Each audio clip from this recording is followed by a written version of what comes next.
ये भगवान अग्निदेव बोले। ये श्लोक भी बड़े सुंदर सुंदर लिखे हैं कि विश्वास ये चापि परम तत्व भूतेना या हेतुना वकवच्चंत ये दर्थम सिंहवच्च पराक्रमेत, जिसका मैंने अभी आपको हिंदी व्याख्यान बताया है, उसके श्लोक के शब्द हैं।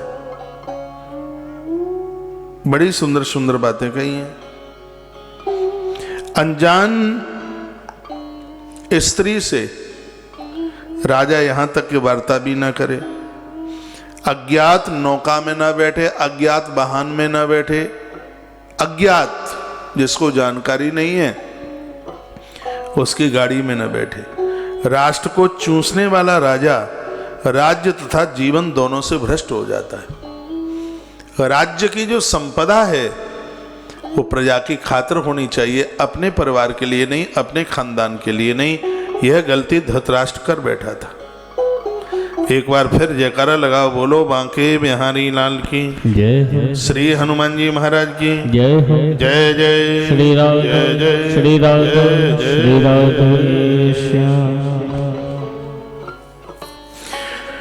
जैसे बछड़े का जितना भरण पोषण किया जाता है उतना ही वह जितना बढ़िया बछड़े का भरण पोषण किया जाता है और वह उतना ही वजन उतना ढो लेता है। राजा जितना भी अपने राज्य का भरण पोषण करेगा भैया, यह प्रजा अपने राष्ट्र का उतना ही वजन वहन कर लेगी। बड़ी सुंदर बात कही, राष्ट्र का जितना भरण पोषण कर सके राष्ट्र उतना ही उन्नतशील होगा। कभी यह मत कहना कि सरकार जवानों के ऊपर क्यों खर्च करती है। एक बात मैं आपको निवेदन कर दूं, जब जब कसौटी देश के ऊपर आती है तब तब जवानों ने ही रक्षा की। मैं लगभग 19 दिन बद्रीनाथ में था 2013 की, जब वो तबाही आई थी मैं उधर ही था, पूरा 19 दिन मैं उधर था। जवानों की जो करामात, जो असलियत, मृत्यु की हथेली पर खेल करके और उन्होंने कैसे लोगों की जानें बचाई, ये हमने अपनी आंखों से देखा। कैसे लोग हैं जो कहते हैं कि गवर्नमेंट तो इन जवानों के ऊपर लौटा देती है, फौजियों के ऊपर लौटा देती है। कभी एक बार उनके करीबी से उन्हें देखो, उनके त्योहार सब वहीं सीमा पर मन जाते हैं, ठंड में सिकुड़ रहे हैं, कमर कसी है दिन रात 24 घंटा।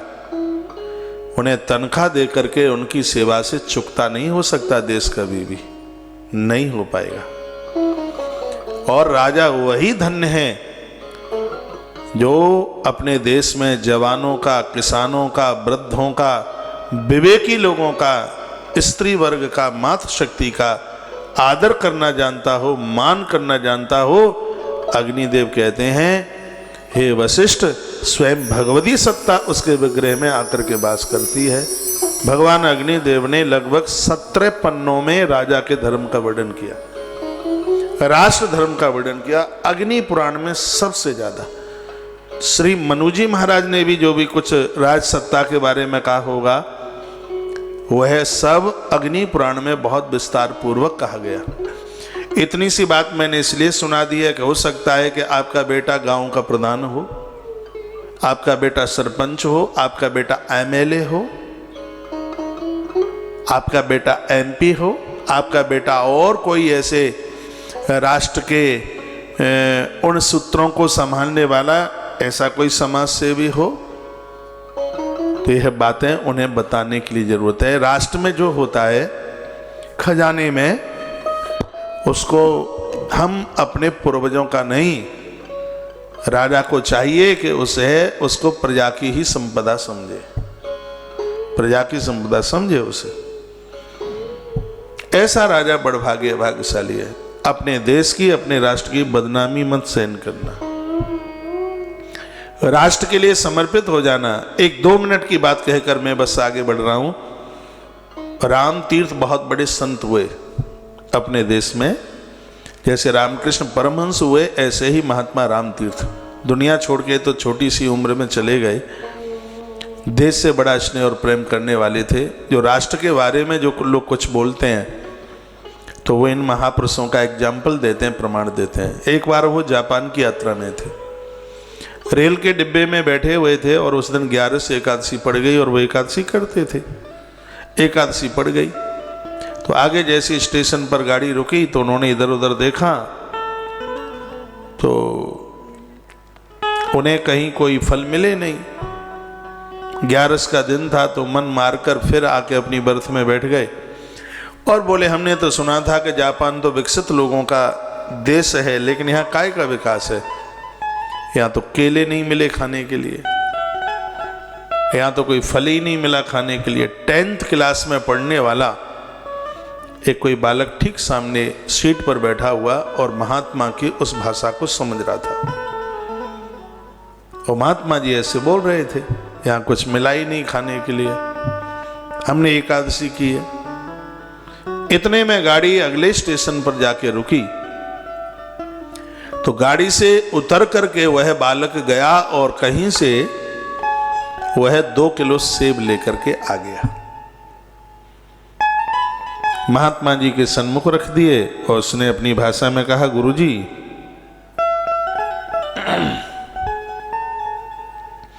ये आप फल खाइए। गुरुजी ने कहा, अरे हमने हर स्टेशन पर देखा, हमें तो ये दिखा ही नहीं और तुम इसको बेटा कहाँ से ले आए? उसने जवाब दिया, कहा गुरुजी ये भारत नहीं है, जापान है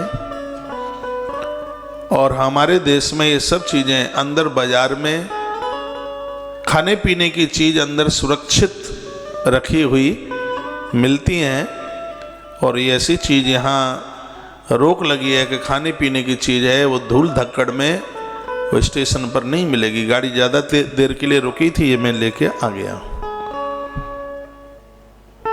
अपना देश बहुत अच्छा है, लेकिन कुछ तो बातें हैं कि जूता शोरूम में रखा जाता है और दिवाली के समय पर मिठाइयाँ चौराहे पर धूल खाती हैं, जिसको तुम खूब खरीदते हो आनंद के साथ। जूता अंदर शीशे के अंदर शीशा, उसके अंदर शीशा, फिर उसके अंदर शीशा, वहां से निकल के आता है। तो वो कह भी सही रहा था, बोलता हमारे यहाँ खाने पीने की चीजें अंदर मिलती हैं, मैं लेके आ गया, ये लीजिए आप। पुरानी बात थी, 2 का सिक्का दिया गुरुजी ने निकाल के, उस समय की बात थी। 1 सिक्के का 1 किलो, तो 2 सिक्के का 2 का सिक्का था, 2 पैसा। हमने तो नहीं देखा, हमारे राज्य में तो नहीं चला, पर हो सकता है हमसे बड़ी उम्र के जन यहाँ बैठे हैं, उन्होंने 2 पैसा देखा होगा। हाँ, देखा होगा। वो पुरानी बातें याद करके बहुत अच्छा लगता है। 10 पैसा तो हमने भी देखा है, 5 भी देखा है शायद। ऐसे 5 का ऐसे होता था, यूं ऐसे तिकोना टाइप का, यूं। 10 का ऐसे होता था, ऐसे होता था। 5 का देखा हुआ आपने? 5 का सिक्का, हाँ। तो वो बोला, बालक कहने लगा, गुरुजी मैं आपसे पैसा नहीं लूंगा। गुरुजी ने कहा, बेटा यदि तुम पैसा नहीं लोगे तो हम तुम्हारे सेब नहीं लेंगे। इसलिए माताएं इधर सुनिए, ये कीमत देनी तुम्हें लेनी पड़ेगी फल की। 10th क्लास में पढ़ने वाला बालक रो पड़ा, आंखें भर आई और कहने लगा, गुरुदेव यदि आपको इन फलों की कीमत चुकानी है तो आप पैसे से नहीं, गुरुदेव इन फलों की कीमत इतनी सी है, आप यह वायदा कीजिए कि जापान से लौट करके आप हिंदुस्तान में पहुंचकर किसी को आप ये नहीं कहेंगे कि जापान में मुझे केले खाने को नहीं मिले, नहीं तो मेरे देश की बदनामी हो जाएगी। इन फलों की यह कीमत है, बस अपने देश में ये बात जाके मत बोलना। 10th क्लास में पढ़ने वाला जिस देश का एक बालक इतना सुंदर विचार अपने राष्ट्र के प्रति रखता है, तो सोचिए वो राष्ट्र कहां से कहां तक पहुंच सकता है। लेकिन हमारा दुर्भाग्य है ये हमारे देश का, जैसे स्कूल में पढ़े वहीं का फर्नीचर तोड़ दें। जिस सड़क को बनाया गया था वाहन निकालने के लिए, वो सड़क को खोद करके पाइप निकाल दें खेत में पानी डालने के लिए। देखा होगा, खुदी हुई सड़क पार कर देंगे, फोड़ देंगे, पूरा पाइप फंसा देंगे उसमें। जाम लगे तो लगे, पेड़ काट के डाल दें आगे रोड पर, जाम लगे तो लगे। फैक्ट्रियों में आग लगा दें, धरना धर दें। ये अपने ही देश में होता है और कहीं नहीं होता। उधर के कानून बड़े जबरदस्त हैं। ये मैंने देखा है खुद बाहर, जहां कहीं मैं बैठा था वहां वो किसी ने वो छिलका डाल करके वो आगे डाल दिया, आने वाले व्यक्ति का पांव पड़ा और वो फिसल के नीचे गिर गया। इतने में तो पुलिस आ गई, तो भारत की करेंसी में 5,000 रुपया दंड लगा, फाइन लगा। हम श्रीलंका में थे 2-3 साल पहले की बात है, गाड़ी में बाथरूम जाना था। आप विश्वास करें 62 किलोमीटर तक गाड़ी को चलाना पड़ा। ये नहीं है कि अपने यहां के चाहे जहां बैठ जाओ बाथरूम के लिए। नारियल पानी पीकर ये नहीं है कि चाहे जहां उसको पटक दोगे। सिस्टम, ये लोग अपने देश के लिए कैसे जीवन जीते हैं। यहां तो डायरेक्ट जम्फर डाल के लाइट जलाएंगे, डायरेक्ट तार डालेंगे ऊपर, हीटर पर ही सब कुछ होगा।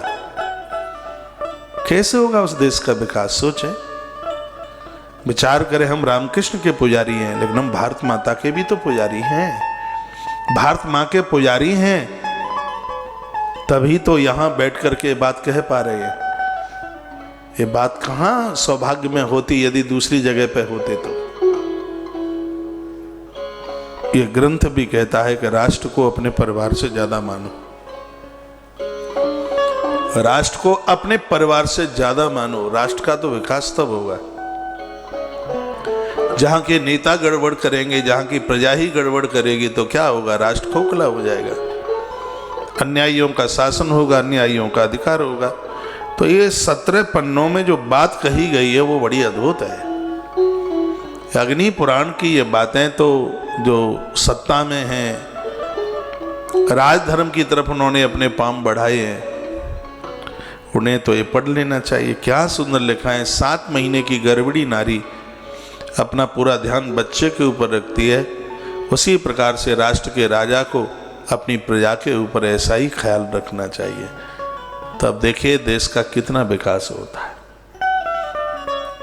यहाँ तो स्थिति वोटों की है।